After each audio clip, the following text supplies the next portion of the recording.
Hello, Internet. Once again, I'm Haffiz in Competent Council with, It's with me, Adi. as always, both of us, Haffiz and Adi. This is another episode within the same month. So, hey, congratulations to us for putting this together. But Probably before the we, most productive lah. Most yes, productive we've been. but before we celebrate even further, let's address a very, you may hate, you may love him as a politician, as a person, but I think this is another event that very, very disheartened for aspiring politicians, people that want to be in the politics, in especially in Malaysia, that the recent case of Syed Saddiq being sentenced to 7 years imprisonment and two what do you call this sabat, To then whip, and then I think there's another thing. 10 million ringgit fine. Yeah, so there's also a fine on top of all that. So, Adi, let's unfold this event, and what do you think? Okay, so Syed Saddiq, he's already been convicted of criminal breach of trust, misappropriation of money, and money laundering. Yeah, 4 counts. So, yeah, 4 counts. So, this is quite serious because he is a young politician. He was seen as the poster boy for young Malaysians out there with his party MUDA, which is supposed to be, youth, young people participating in politics. So this, it's a huge setback and a huge blow to a lot of the young aspiring politicians, like you said. But, what we can unpack here is that I want to take it from this here, okay? Because this case was open during Perikatan Nasional, when he was accused when he was still head of youth wing of Bersatu, the Bersatu Party. So it's a situation where his past came back to bite him, and because he finds himself in the opposition, isn't it very convenient? You think that this all happened right after as he exited the unity government coalition, that he gets all this finally gets cleared out. Considering in the past year we've seen individuals like Zahid Hamidi somehow getting away, or so to say, getting away with allegations of corruption as well. The timing is very convenient here. But I'll let you have the your opening remarks on it first. Yeah. Well, I wanted to go to that route where you mentioned about Zahid. You mentioned, but I would like to mention also Tan Sri Muhyiddin, just a few weeks before Zahid's, and Bung Mokhtar Radin, and also other political members that also being acquitted of their political, their court charges. Now, I want to bring two things here. One, maybe something that people might say like, "Hey, this is wala known," PH supporters. And the second one is I want to give credit to Syed Saddiq. So the first one is, I think from the recent event that we see, Muhyiddin, Zahid, and Syed Saddiq, I think you cannot use the argument of, hey, if you are government supporters, you will be spared from certain court charges. I mean, that's not true in terms of Tan Sri Muhyiddin, because he definitely not a fan of Anwar, and also on the opposing team of Bersatu and PAS. So you cannot use that argument anymore. So we need to be more critical and look into the facts of the charges. So, for example, Datuk Sri Najib, right? Like, why he couldn't make himself acquitted back then, because there was a clear the end can be proven that he received money on his bank account money, and then that happened can be proven. It's a digital transaction, you cannot run away from it. But for Tasrim Muhyiddin and Zahid Hamidi, there was no such thing. Similarly, with Syed Saddiq case also, there was a digital transaction between Maybank and then ASB account in that order. Like, I don't have to mention here. I'm not a lawyer, let alone a forensic. But that's the court matters. So, Bung Mokhtar Radin, There's no such thing. So I think the rakyat needs to be more clear when they say, hey, because of the timing, see, Syed Saddiq was just renounced his support to Kerajaan Perpaduan, and then suddenly he got this.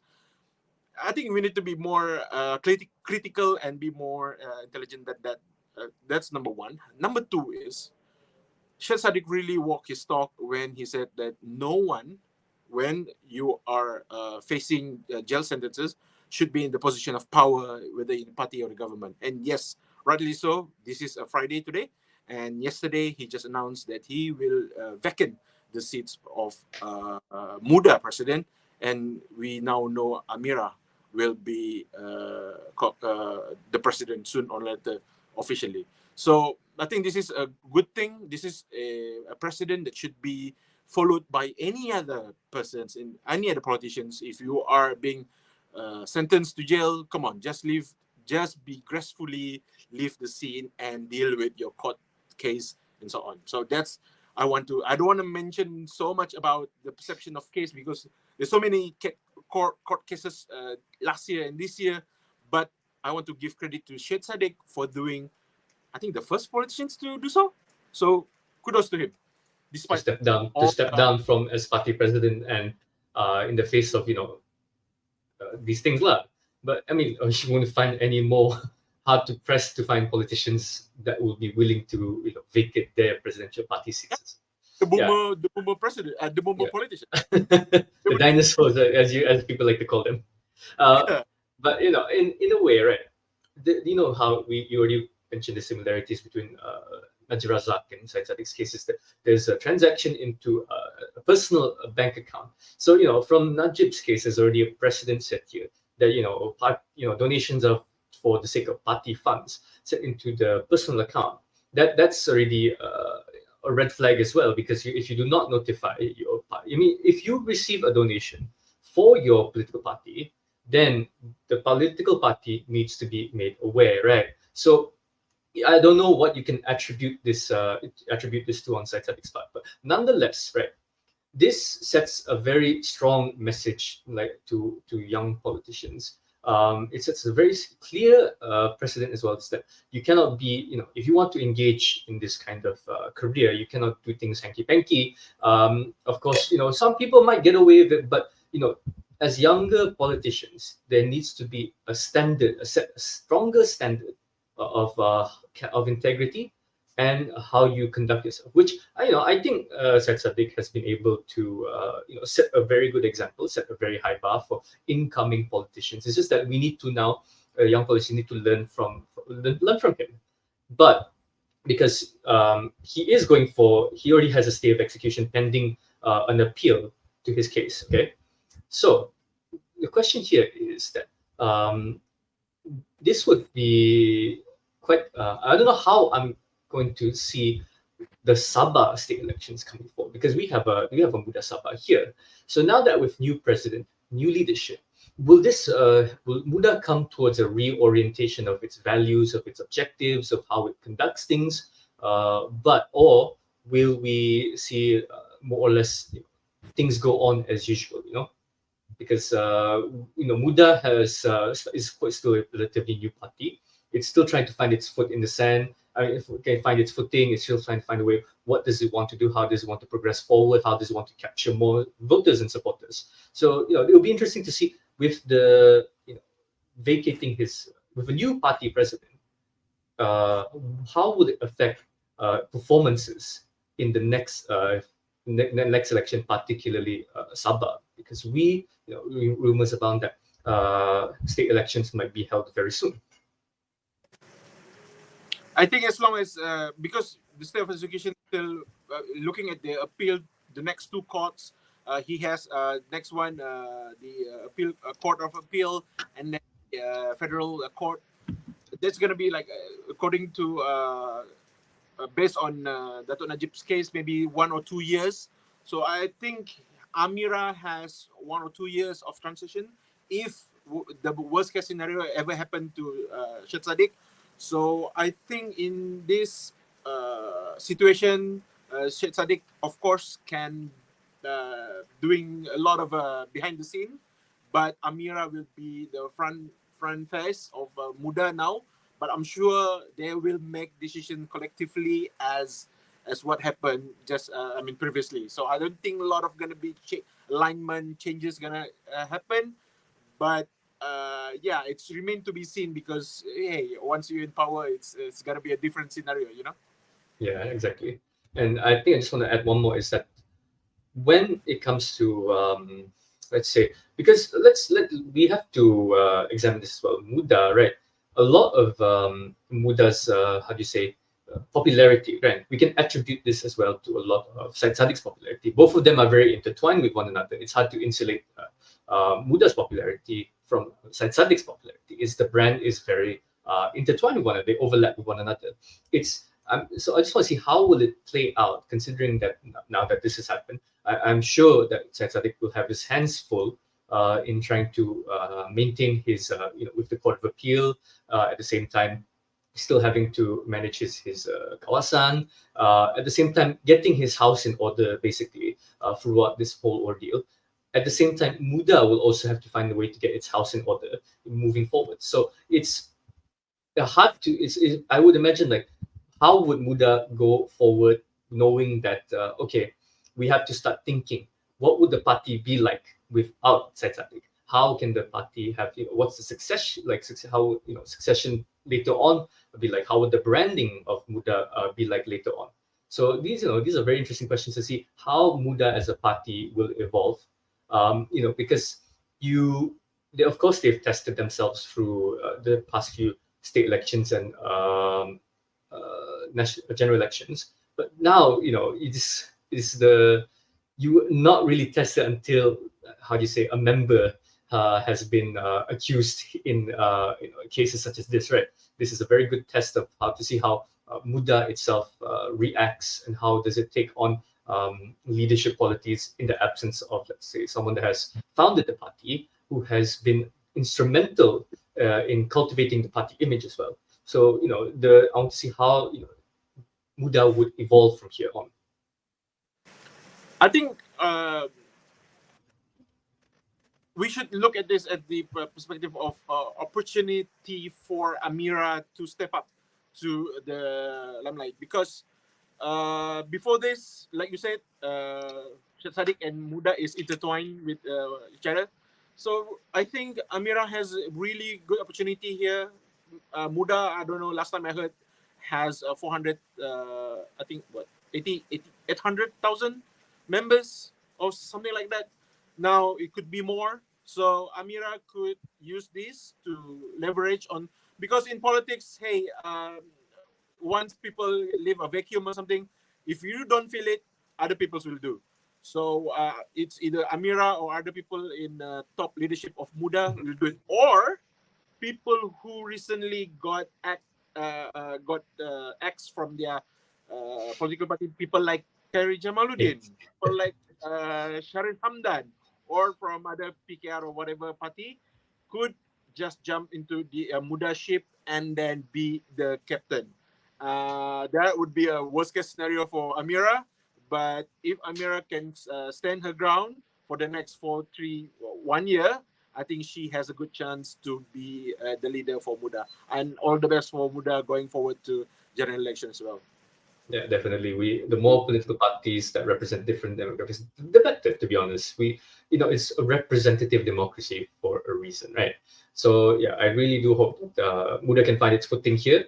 And like you said, I think in a way, Syed Saddiq is going to find himself in a similar situation as Kerry Jamaluddin, because now that limelight isn't really on them, they need to find ways to stay relevant and also transfer that kind of relevancy towards their respective causes and respective groups that they support. So yeah, who knows? Maybe they'll, because I think they were quite amicable when it came to Syed Saddiq featuring on Luas Kejap, and they all shared quite similar sentiments.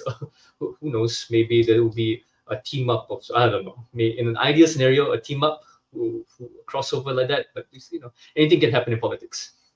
Yeah, just a very last point on Syed Saddiq topic. I think this is not the end for Syed Saddiq or MUDA. This is Syed Saddiq is very young politician. He's barely 30 years old, so he has a long way ahead of him. And even though 7 years plus 5 years disallowed to contest, maybe he will be 42, 45 when he's clear. In worst case of scenario, I'm not jumping the gun here. Of course, the best case is for him to be acquitted from these charges. But yeah, he can still be. And Anwar Ibrahim have proven that even though you were imprisonment later in your life, you can still be prime minister. So Syed Exactly. Saddiq, steadfast. Yeah. Sure. All right. Move to the next topic. Adi. All right, go ahead.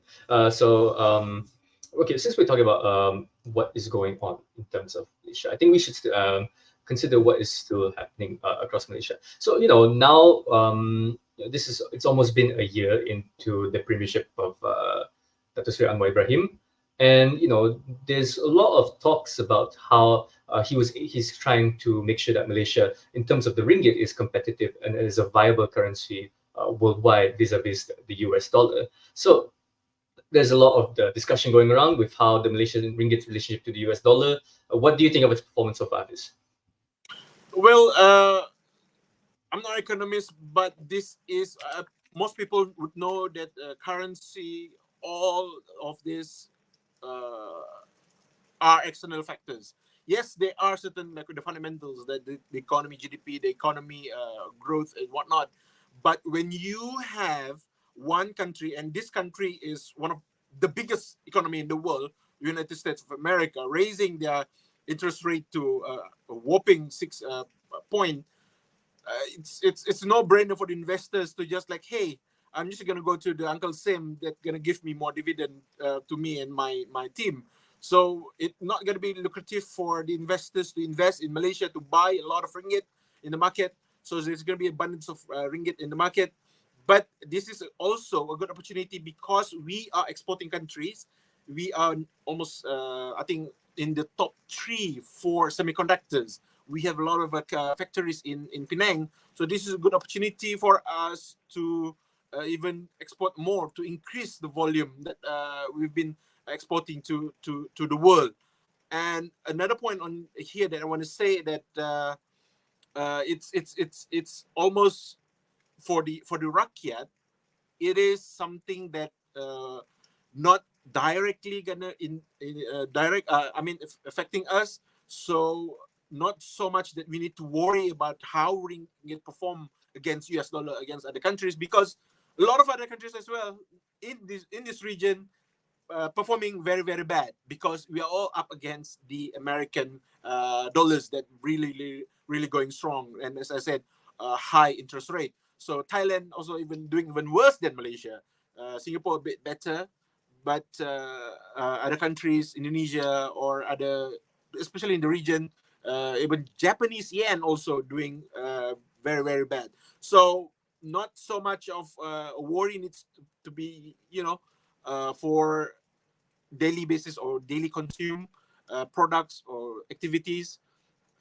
One thing that we can take note here is that it's not just going to be external factors, but internal also. The fundamentals is important, but in this case, it's more of out of the ordinary situation. U.S. doing interest rate like never seen before, at least in the last 20 years. So that's my take on it.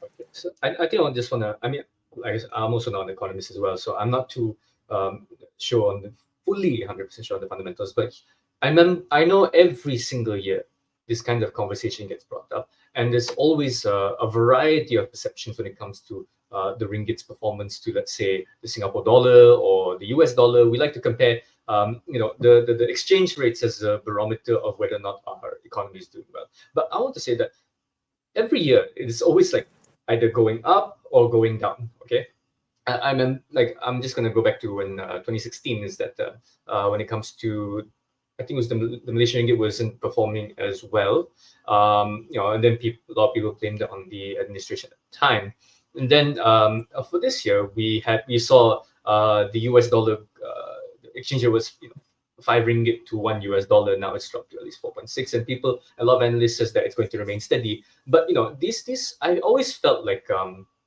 these are changes that only very people who look at it meticulously, it makes a very huge difference to people who actually look at this on a very detailed, like very, very detailed way. Because I think for a lot of Malaysians, when we look at exchange rates, it's most likely just to see whether or not it's expensive to go on holiday, right? That's the general perception. That's the general idea of how people view exchange rates in Malaysia. But it's always a conversation of like, oh, we're doing okay. This year it was not as bad as last year, but it's not as good as 2 years ago. So it's always, I always see a different all kinds of perception where they like to see the glass half full, and some like to see the glass half empty. So any conversation, I feel, when it comes to exchange rates, for most people who aren't economists, this seems to be the general direction of how people talk about exchange rates here. It's like, but that's how I feel when it comes to any conversation about the Malaysian ringgit's performance. And like you said, it's not just Malaysia. We cannot look at Malaysia in a vacuum when there's other currencies to consider whose performance may not as maybe some may be enviable, some we can be fortunate it's not as bad. Like so in a way, we cannot look at currency exchange in a vacuum here. I remember back, like I said, went back in 2016, also this was in 2014, I believe. Global oil prices surged because of the American reserves, and that had a huge implication and consequence on the Malaysian ringgit. So, and then I remember a lot of people were saying that, oh, this has to do with the administration. There's a lot of external factors here at play. So if you want to, you cannot exactly judge a lot on a country's performance when there's a lot of external factors to consider. Currency, I feel, a current assessment for currency is it can be taken in any way you feel, depending on where you stand and how your biases, how your interests and principles and bias align. So yeah, I mean, I think I've tuned out on talking about currency exchange, unless going on holiday, which I feel for most Malaysians, that is why we look to currency exchanges. Yeah, and I just want to mention this week alone, ringgit has been improved to against USD, and that's a good news. But that's a up and down trend for I think the next within this month. If this were to continue to, I mean, in the first quarter of 2024, I think this is also we can see a huge revenue profit for Petronas because they deal oils in dollars. So I think if they change it to currency, and then maybe Kerajaan Perpaduan would get more dividend out of it. So yeah, that would be another hidden benefit to the government. For regular people like you and me, then Yep. if you want to start planning your holiday trip to the US, then now's a good time than last year. But I doubt for a lot of Malaysians we are very open to the idea of going to support anything American, considering what is happening. I think maybe we can segue into the next topic from there. Yep. Appropriately, there we mentioned already United States, and all we have to add is Israel and Palestine. All right, what do we have? What do you want to touch on? Because there's a lot of things happen since we talked about it in last episode. Anything you want to bring up? I went across this interesting video that I think a lot of people has seen that interview between that confrontation between Piers Morgan and Asim, right? And yeah, so it was funny because I just saw a video. I think it was a few hours ago that Piers Morgan has actually on air declared that Netanyahu is the villain. Back, I think we have to understand that Piers Morgan's character is always just to be confrontational, just to almost in devil's advocate, basically. Yeah. So it's amazing to see that he has went back on that famous confrontation that I think everyone has viewed on, like, oh, Piers Morgan gets own compilations or stuff like that, right? And to see that he now takes the side of, to understand that what Israel is committing is nothing short of a genocide here, right? That the administration, the government led by Benjamin Netanyahu, is committing an act of serious war crimes against innocent people who have had don't want to do anything to do with violence or conflict, basically. But I think there's a new shift in direction here. I mean, at least I seen from Malaysia, like from Malaysia, let's take it back there, that a Perlis Mufti made a tweet saying that Adolf Hitler was onto something. So, okay, I'll open that up for you. What do you think? I mean, with everything that was been said. I mean, this is if I want to encapsulate it into a one sentence, would be an eye for an eye. The whole world would go blind. So yeah, the Nazi party went into something. What are you implying here? So I mean, 6 million Jews died in 1940s, 50s was not at any point should be rejoiced by any community, especially Muslim people who are actually doing so well with the Jewish community in some part of Middle East. There was no such a huge clash between Jews and Muslim that would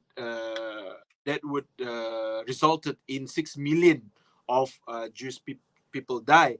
So to even suggest, to even include Nazi in this, it's very appalling coming from an official religious leader or a government position for Perlis. So I think I don't want to dwell into that, Adi. That's a slippery slope. Like one thing led to another. But Yeah. what happened in the past, that's a black history. Even Germany until today, it's they some people say like why they supporting Israel now. It's some sort of a reciprocate. So what happened in the past, so I don't think that's true, because they never did anything to the Israeli government. What happened was the diaspora of Jewish people in Europe. So anti-Semitism in fact was created by white European. So when that happened, but it was like Bassem Youssef mentioned in Piers Morgan interview, now inherited by the Muslim Middle East Muslim, that now some sort of like we are the one created anti-Semitism, and anything criticizing the Jewish community or even Zionism is seen as anti-Semitism. So it is very academics, politicians need to call a spade, and also need to put a clear divide between what is right and wrong. Like we mentioned just now, like it's okay to criticize Israel government, it's or Palestinian government, whether it's Hamas, whether it's Fatah, whether it's PLO. It's okay to criticize. No one is above criticism. So if there's a quote by Voltaire, if you want to see who's in power, just see who you cannot criticize. So we need to take this into considerations, because this issue, Israel and Hamas, no one has an answer for it. So I think to be more emotional about it would make it even worse. We need to be more to stay impartial when we talk about this. I know, especially Malaysia with the boycotts and anything, I don't think it's going to come to any near to a solution, but maybe perhaps changing our how we approach this matter. In fact, Elon Musk mentioned earlier on in a podcast. I forgot which podcast was it. And he said like the I think his solution for this conflict is to show some kind of kindness, and that kindness should be led by Israel, because they are the one that Yes. much stronger, much whatever. So Then the position of power to do so. correct. So it is in their power. So the fact that Benjamin Netanyahu denied the ceasefire few weeks ago, and then just I think today or yesterday that they said that they agree for ceasefire, but only for 4 hours a day. I think that's not bad. That's an improvement. Of course, not ideal, but at least it's moving somewhere. Whether they will uphold to their promises or not, that's remain to be seen. What do you think, Adi? Okay, well, I mean, I like to look at perceptions here, like how, because perception shapes how we come to a framework of how we want to resolve something, right? When we're looking at a certain issue in a certain way, we're only going to come to a conclusion, a certain kind of conclusion. So, I mean, uh, ideally, yes, we need a ceasefire now more than ever. Thousands have died. The figures at a rate that is, I would say it's unprecedented. In a way, it's very unprecedented. But we also need to see that actually no, there's no but. It's bad. Period. It's bad. Now, okay, once a ceasefire is achieved, what happens next? Where one I see a lot of people saying that yes, we need a ceasefire, but what comes next? What is the process or the steps that needs to be taken? If we're going to just leave it be, it's going to be the same story over and over again. I've seen it back in 2012, I've seen it back in 2014, 2016, and I'm seeing it again. We talked about this at least 2 years ago on Clubhouse. Similar situation, ceasefire, no one wants to say anything after that. But because I think now we are more concerned here. We're too concerned with what is happening now instead of thinking of what's going to happen 20 years down the line, 30 years down the line. We like to look back 70 years ago, but we don't want, why can't we see 20 or 30 years down the line?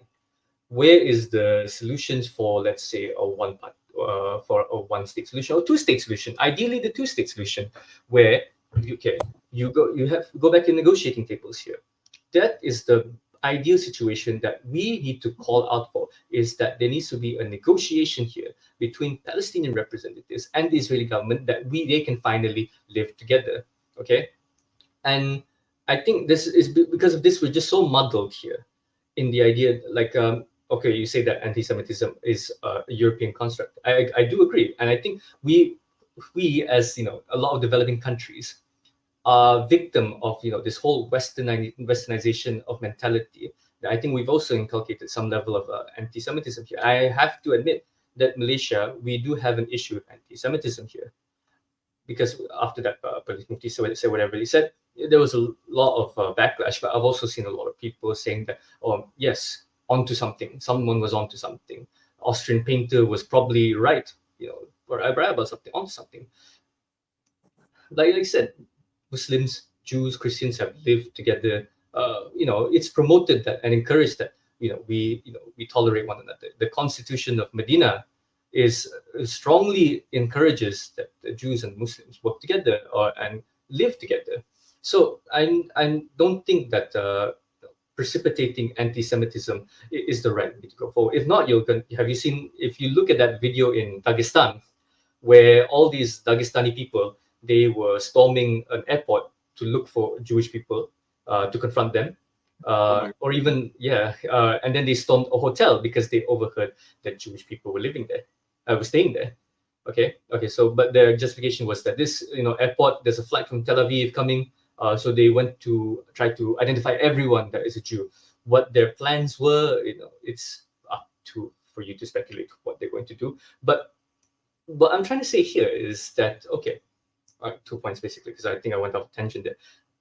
Not all Jewish people are Zionists. Okay, we can make that clear. Just as much as we can say that not all, we are quick to say not all Muslims are terrorists. Fine, fair, that's the truth. But we also have to stand up for the fact that not all Jews are Zionists, not all Jews are anti-Palestine. We've seen so many Jewish people coming out to support Palestine and to oppose the government of Benjamin Netanyahu. Okay, and some of these are also Israeli people as well. So what you have here is the machinations and interests of a power-hungry despot that is only concerned with genocide, ethnic cleansing, and increasing his own political capital. So, firstly, if you want to go for try to achieve that one-state or two-state solution, okay, or find a long-lasting peace, ceasefire is one thing, but you also have to remove the players here, the players that has precipitated this issue, that has made this issue, that has continued this issue long ago, and will continue to do so. Once you eliminate that, once you have people who are only concerned about peace, then we can start to move forward. I went on a whole rant on there, but what I'm just trying to say is that you need to set a foundation for peace first before we can move to peace. It's going to be a process that will take generations, because people will be traumatized by this. and it's going to take a lot of time and a lot of effort. Are we willing to put in that kind of effort? I'm I'm very, I can be quite cynical about this because, like I said, once a ceasefire happens before, nobody wants to go step up to provide a solution. So And I think that foundation you're talking about to peace, Adi, is Hamas actually discussing not to Israel first, but to the PLO and any other political party in Palestine to form something. Yes, there's already PLO. It's either Hamas join PLO, or they should be in some sort of a new organization that Hamas should be included with. I don't agree with Hamas, but in this point, in this point, I would say that Hamas should be included because they are part of this struggle and they are part of the legitimate. I mean, I want to use not so legitimate because the last general elections in Gaza was 2007, so I think it was a long, long time ago. But whatever they're saying, Gaza is in power. Hamas is power in Gaza, so they should be together, united first. Palestine as one country, so they can send a representative to United Nations or wherever to start negotiating again. Yes, I know I've been doing it. Yasser Arafat spent most of his life doing this, but again, it comes to this. So it's not going to be easy, but I also hope, even though it seems impossible, it's always impossible until it's done. I hope it's going to be done soon. And just to quote the ambassador of Palestine in Malaysia, recently he gave a breakfast grill interview in BFM. He said, this is not a religious struggle. This is political struggle. So I think all Muslims in the world should remind themselves this. So do not cross the border of, like you said, like people in Tajikistan. Hey, as long as you are Jewish or you speak in Hebrew, then we're gonna come to you and do nothing to you. So same thing also in Malaysia here. Fortunately or unfortunately, we don't really have a huge Jewish community here, but anything that can be related to Israel, Jewish, or whatever, even what's the actress name? Gal Gadot. The movie was now being, she's the some sort of a spokesperson of Israeli. defense Come on, force. yeah, it has to. We have to draw the line. Anything. Yeah, This is a political struggle, and there's a political solutions to it, not yeah. a I mean, religious struggle. The ambassador said it. if you want to be anti-Israel, anti-Zionist, fine. I draw the line on anti-Semitism here, okay? Because I don't want people to be, Islamophobic either. Yeah, I don't want, yeah. I don't want people to label me as, as a terrorist just because the acts of a few, people who claim to be of the same religion as me. So yeah, let's practice what we preach here, okay? Let's be objective about it, and let's be fair here, okay? Important is the current the Israeli people need to decide that Benjamin Netanyahu does not represent the Jewish community or the Israeli people at all. Benjamin Netanyahu has, on record, done things at the expense of the global Jewish community. And I think a lot of people that are of a Jewish disposition understand that he does not fight for anything other than his ethno-nationalist mad ideas. Basically, it's not, he doesn't fight for the Jewish ideas. He fights for his own ethnocentric ideas. So yeah, let's draw the line in the sand there. And I do like okay, I do like when you said that the processes comes from unity between the administration in the West Bank and the Gaza Strip. But here's one thing I have to be a bit more skeptical about is Hamas's intentions here. Okay, when the firing started on the civilians, Hamas, they have retreated to their tunnels, hidden underground. You know, a lot of the Hamas leaders aren't even in Gaza.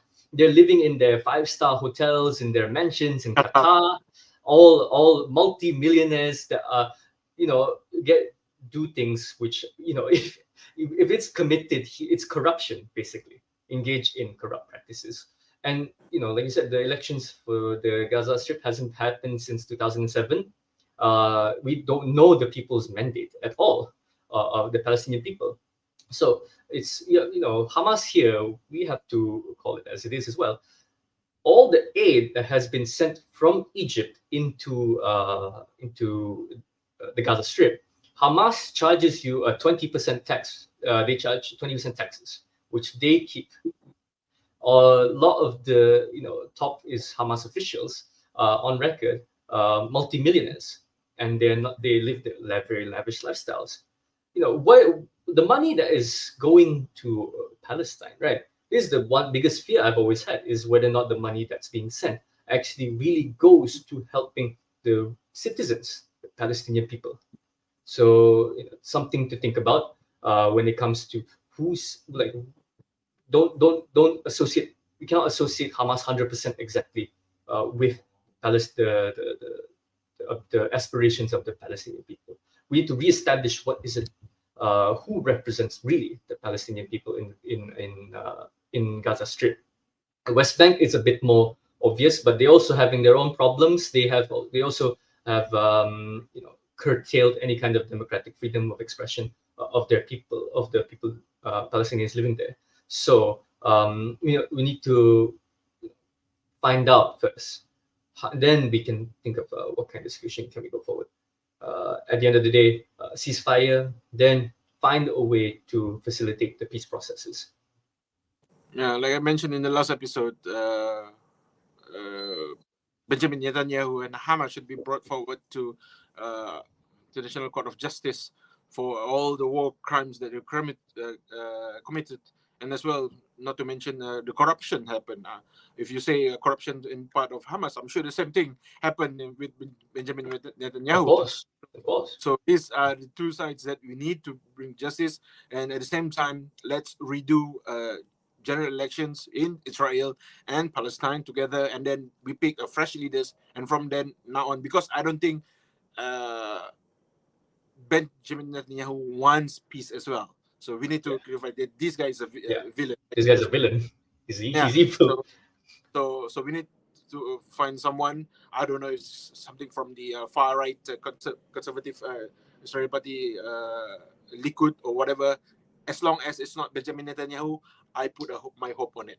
So that's number one. And number two is that this is again opportunity for Middle East to bring up their new leaders, because since I don't know, since Yasser Arafat or since the 50s, I don't see any leaders in Middle East that some sort of have bravery or the stalwart figure that come up to a stage and then propose some solutions for the betterment of the whole region, not just their own country. I mean, some people might say that, hey, MBS doing a lot for Saudi Arabia, but is he really doing anything good for his region?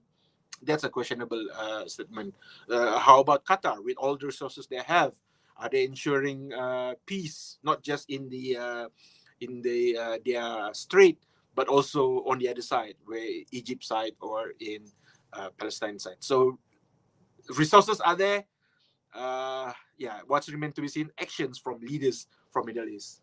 I think that change is slowly coming when it comes to narrative shaping. Egyptian President Abdul Fattah al-Sisi, he authoritarian as he is, has kind of set a lot of the tone here when it comes to how Arab countries are responding to what is happening right now. Is that they're no longer going for the destroy Israel narrative anymore, as they used to back in the 80s and 90s, or maybe even arguably early 2000s. They lost the war.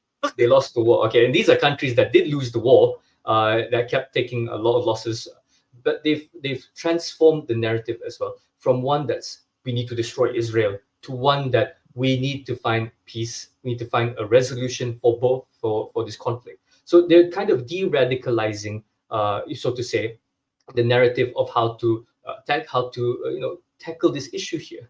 So I think there is somewhat of, because saying destroy Israel and all that, they've been saying it for the past dictators have been saying it for decades already. Now, it has never gotten them anything. So I think they're having a change. I think for the peoples of these Arab countries, they're having a change of tactics here, change of strategy, change of language, change of narratives, to find one that maybe this time it'll be different. We'll employ different strategies here. maybe this time it might de-escalate some of it. So the Arab countries are starting their own how do you say collective stance on paving the way forward, and I think that is a good example to live by, because these countries has been the biggest opponents to the formation of Israel, uh, and they're now trying to, okay, we need to, this hasn't worked, nothing has worked so far, let's try see how we can at least resolve and bring some form of stability in the region. And I think that's sort of leaning towards the idea of, I don't know, a two state solution.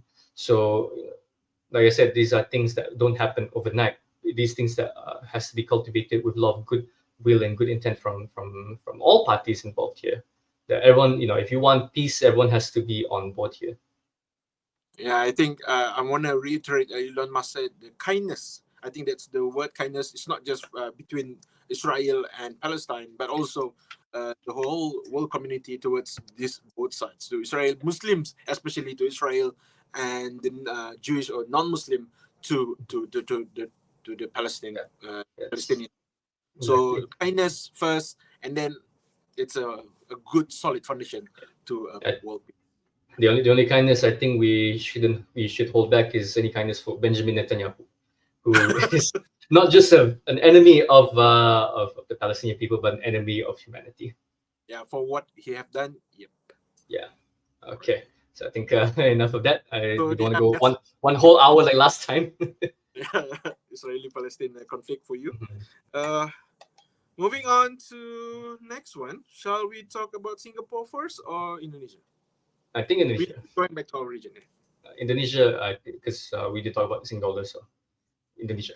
Okay. All I'll right. let you. So yeah.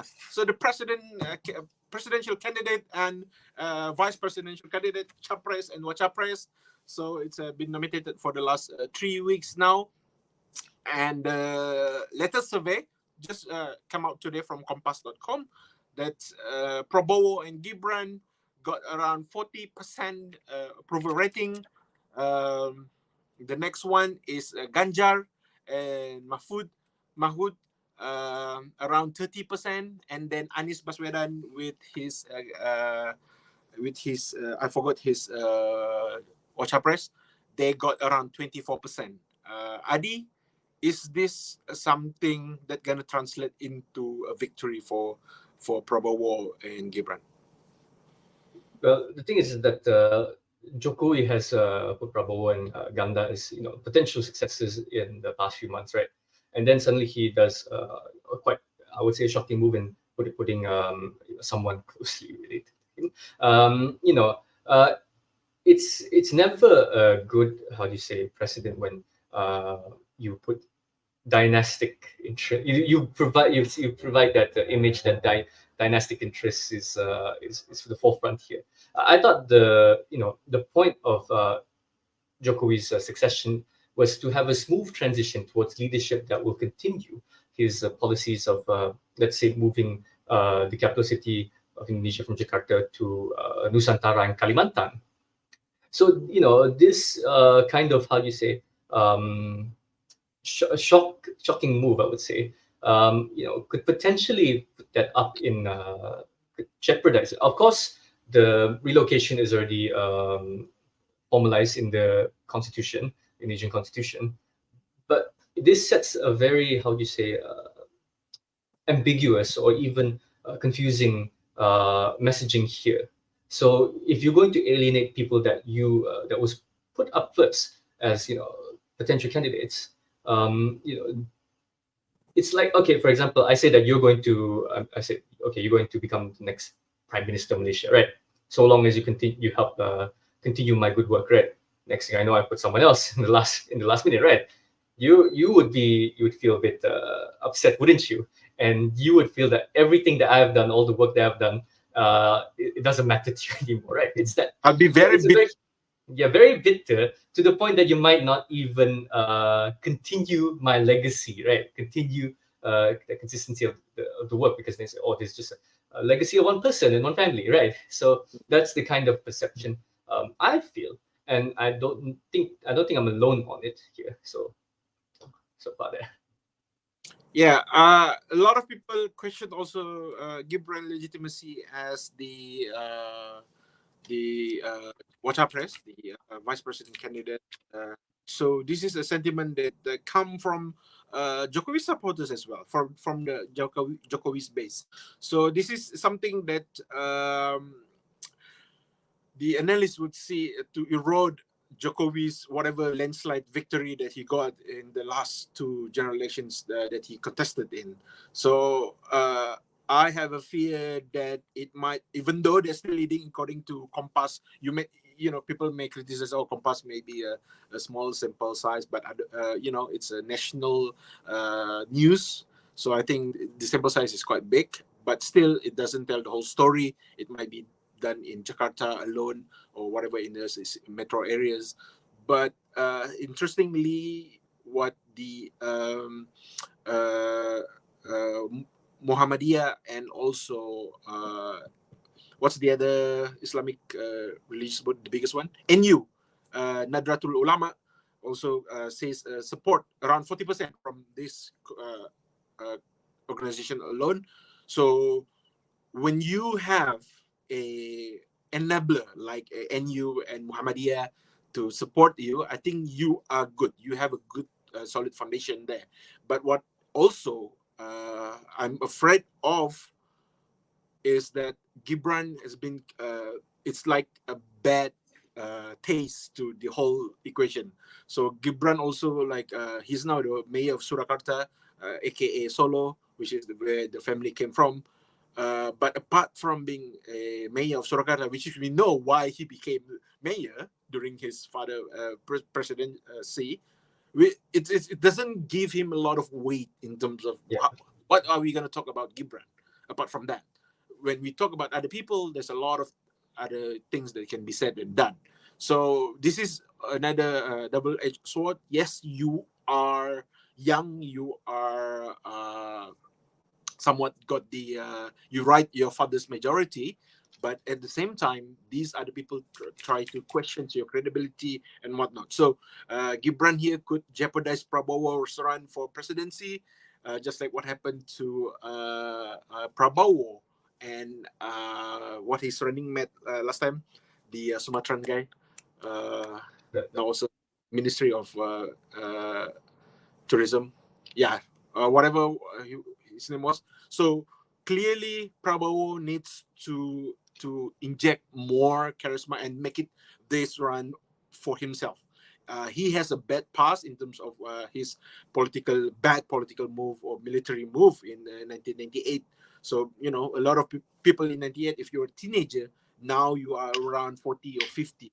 So this is a traumatic incident for a lot of not just in Jakarta but to whole Indonesia. Malaysia. So people still remember who was the person that command all this atrocity. So Prabowo needs to erase that from a lot of people, especially the young generation, the TikTok generation. So you need to go all in and brainwash, whitewash what he has. Otherwise, they cannot just rely on Jokowi's popularity. What do you think? Yeah, I mean, when Jokowi said that Ganja and Prabowo, right, are the potential successors, right? You're giving very good and very good variety of options here when it comes to what the Indonesian people hope to see in a leader. You have Prabowo, who veteran politician, despite his past, still is quite a household name in terms of like long-standing political career, military experience, and stuff like that, right? He represents that kind of almost you could say because when the military was the main political how do you say the main political entity at the time, you have that avenue as well if that appeals to you something a bit more on military style, but you also have Ganja Pranowo, who is also, himself is young, quite dynamic, has already proven himself as a bureaucrat and as an administrator. Then it's kind of a very strong, very divergent choices here that you could fall into depending on your alignment, right? You can easily fall either or, right? And you let the people decide. This is, I mean, of course, like I said just now, that more options is good in terms of diversity. But when you put these two at first, and then you say, no, wait, there's a third, my son. That kind of like muddles already the choice. Like, okay, there's a third choice here that kind of puts a dampener. Maybe for Indonesians having an extra choice is good, but at the expense of two potential successors that were towing the line, that were willing to actually support your administration as when you were president, right? Like I said, you just threw them a curveball basically, and saying that, okay, well, someone else is here. So I mean, it kind of disrupts choice, and I think it will take some time for a lot of Indonesians to reorient. Okay, what these now that there's a third options, that what does it stand for? What does the optics surrounding it stand for? But for me, the biggest concern always will be how will it affect the development of Nusantara here, because who is more dynamic enough and willing enough to through strength of will actually push for it to make sure that it is fully realized, because Sabah and Sarawak is choosing to invest a great amount of resources to promote connectivity, to promote relations with Kalimantan, so that we can also benefit from the spillover. I think any kind of delay or any kind of, let's say, setback would be very detrimental to Sabahans and Sarawakians, and I think towards the greater region of Bimpiaga, because I think for a lot of people observing this development are pinning a lot of the economic well-being of the region on this move here. So yeah, I think it's very important here that from a Sabahan perspective, that or even Malaysian perspective, that we need to keep seeing what do these candidates offer in terms of their promised engagements when it comes to cultivating the Bimpiaga region. Yeah, talking about Nusantara development in post Jokowi era, I think only so far that from my observation, only Anies Baswedan mentioned saying something like, will disrupt this project if he were in power. But if we're talking about Prabowo has a lot of history, especially he spent a lot of time in Malaysia in the past, so he would be keen on continuing this as well, because he is part of the cabinet today. So this is a continuity to the what they already discussed in cabinet meetings. So I think it's not going to be a problem if it's Prabowo and Gibran should they win the election. But if it's Ganjar or Anies, Ganjar, I'm not so sure he stand on this Nusantara project yet, but Anies is that he definitely gonna axe that project. So it's not gonna Nusantara is not gonna be happy for this if Anies become the president. But mentioning about the you mentioned earlier on the Indonesia's how Gibran and whatnot, right? Like I'm hopefully maybe or unfortunately, some Indonesian might see Prabowo and Gibran as a duo of one never won the election. He lose consecutively 2 times to in his general election, presidential election. I mean, and also someone that's so green.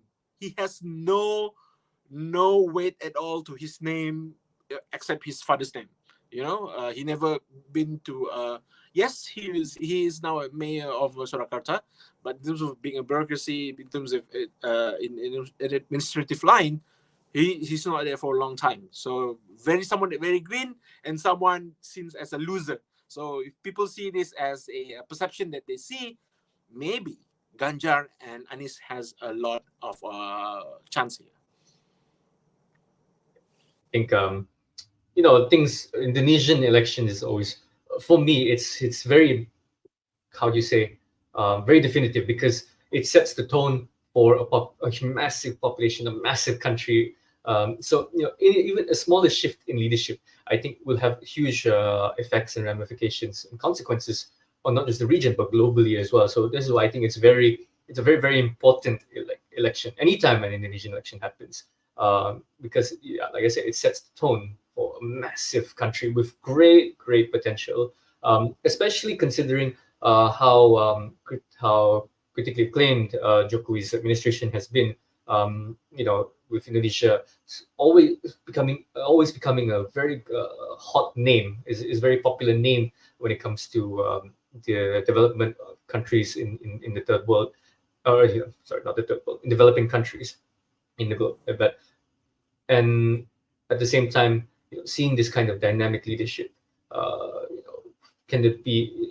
Is it just a one-time thing, or will it be continued? Because it's a shame to see such potential in our neighbors, right?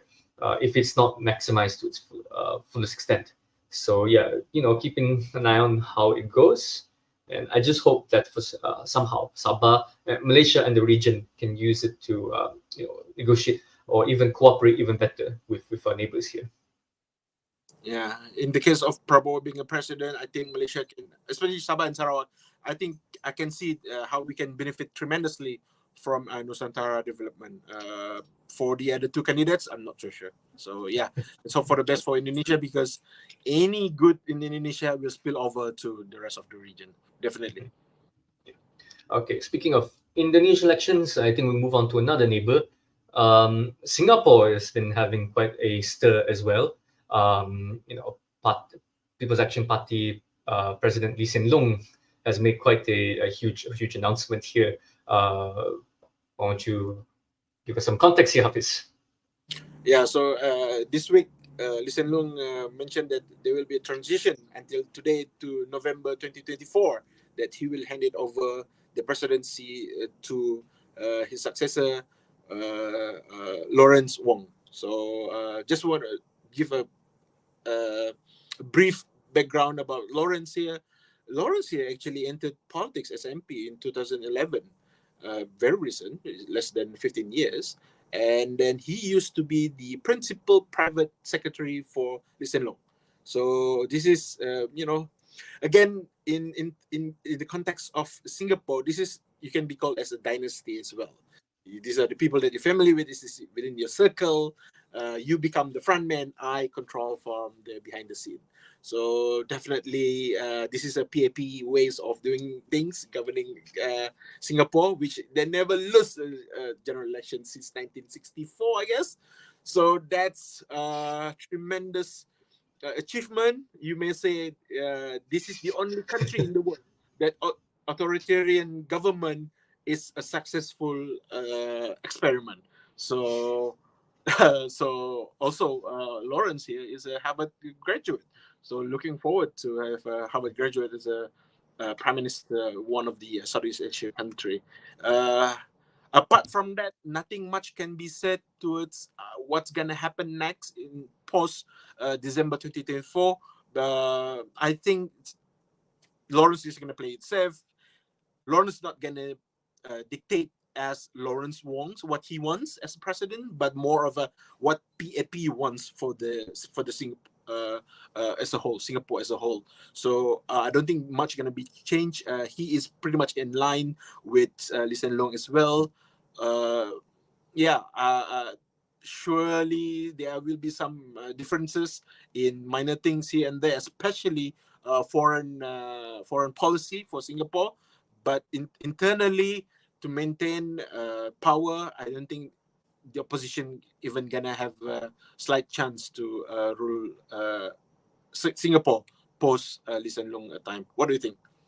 Well, I mean, the timing of Lee Hsien Loong stepping down as party leader for Lawrence here, who deputy prime minister, is coming after, because he will be presenting the budget speech in February. So I think that's a great barometer to see if this person has what it takes to to finally give a chance to prove himself, to ahead of time, to set some foundations of his legitimacy when it comes to taking the reins of party leadership here. Because PAP, like you said, never lost an election. I mean, you say that in a way that's almost admirable, but I mean, in Malaysia, we had Barisan Nasional for a very long time as well. So I mean, the similarities are there. But anyway, what I'm trying to say is also that PAP is a party here with a great amount of history and pedigree to it. Let's not be around the bush. This is the party that's maintained control, maintained a majority, maintained a monopoly on a lot of things in terms of political narratives for a very long time.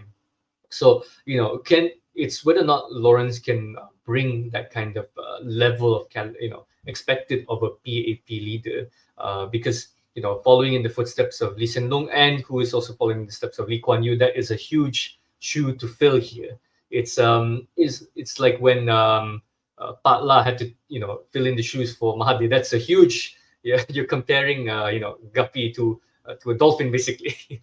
So but like I said, Lawrence himself is also Harvard graduate, someone that's also very educated, also very experienced in his own right, and to be a finance minister as well must show some kind of capability that or trust that the PAP has, because of course there is some level of we have to admit there's also some level of nepotism here. That's also Singapore, but Singapore has always touted itself as the true bastion of meritocracy, that if you perform you'll be rewarded. So if that is to be believed, then I think with the recommendations or the virtues that has been extolled on Lawrence Wong here, maybe he could fill the shoes. Maybe a sign of confidence is there. But we will never know when it comes to things change once you're in power, aren't you? Let's say PAP does win the election again, and Lawrence Wong becomes the head of state for Singapore, right? Would we see the similar situation as Pat La and Mahathir, where Mahathir was upset with what was Pat La's direction was going? So and that is also a possibility here, because it's happened in Malaysia. So, it could also happen in Singapore, because when it comes to like you said, authoritarianism, right? The whole point of authoritarianism is to make sure that your control is still solidified, is still legitimate, that you're still able to you're still able to maintain some degree of control over certain institutions or certain narratives here. So I mean, that is a game that is, I think, will have diminishing. I've always believed will have diminishing returns. Anytime you try to inject some kind of authoritarianism or increase authoritarianism or maintain authoritarianism within the country, it'll always being met with some level of backlash. It's like it's a cycle. Right-wing authoritarianism tends to peer its head in, but it always gets countered by more liberal democratic values. So we'll see how the pendulum scales. Ideologically speaking, for Singapore, maybe the time will come during Lawrence Wong's administration, should he attain the seat of premiership. So yeah, I mean, this we'll see where the pendulum swings. I feel it will maybe be redefined. The pendulum will swing and redefine Singapore's stances on democratic freedoms during the next administration, to see how it goes. Yeah, I think in the case of Lawrence Wong, I think it's not so much on how he deal with his internal issues, but more external issues, especially for immediate neighbors like Malaysia or Indonesia, and towards the world, especially because as Singapore try to diversify their economy from benefiting from the shipping industry, become strategic in Malacca Strait. Now they wants to be among the first world country where they have to compete with South Korea for more investment and whatnot, and become more attractive to a Western world. So these are the foreign policies that Lawrence Wong have to crack his head and formulate a new strategy for Singapore. Otherwise, it becomes repetitive or become very lame to Western countries or new investors that trying to invest in Singapore. I think Singapore is not known for being just a sitting duck. They always have something that they try, initiative that's why where they are today. It's a true reflection of what they have been done for the last 4 or 5 decades. So this is a good also timing, because next year there will be Indonesia and Singapore going to a transition, and Malaysia and Thailand can watch and see if anything happened, anything worthy of a gossip that gonna happen as we see unfold for next year. So it's also another year to watch, Adi, 2024. Exciting things all around. I mean, Malaysia just had a change in leadership last year. I mean, change in Thailand recently, Indonesia soon, Singapore soon. And a year before, Philippines as well. So, the whole place is changing. The whole dynamic is changing. To see how it grows, we'll see how the region exactly grows. How does it develop, and how do we still maintain our relationship with one another in the ASEAN region? Well, and I think I just want to put another point is that I think any new leader that's assuming the mantle of premier and head of this a nation, especially in Southeast Asia, ASEAN is always a great platform to. It's just a random thought, but ASEAN is always a great platform to showcase your dynamism and commitment to the region. So far, I think Indonesia has really made an exceptional job in leading the way in terms of ASEAN leadership. Singapore always seems to be a bit on the fence here and there, but you never know when it comes to newer leadership. Um, Malaysia, I feel like we're still figuring out what we want to do. Thailand, we still don't know yet the direction because of how much huge circumstances around Thailand's change in government. Leaves a lot to speculation. At least for me, I don't really know enough to give an accurate estimate or even a general estimate. Yep. I think that's all for this episode. 1 hour and 11 minutes. That's our usual times here. So I think we talk about what we want to talk about, and surely more things unfold, especially Israel-Palestine issue, as well as Syed Saddiq case. A lot going to be unfolding in this week, and looking forward to again talk about all of these things in the next episode. Adi, any last word from you? I think just thank you again for listening. But yeah, have a good one, everyone. Yeah, so that's all right for this episode, and goodbye for now. Thank you, everyone.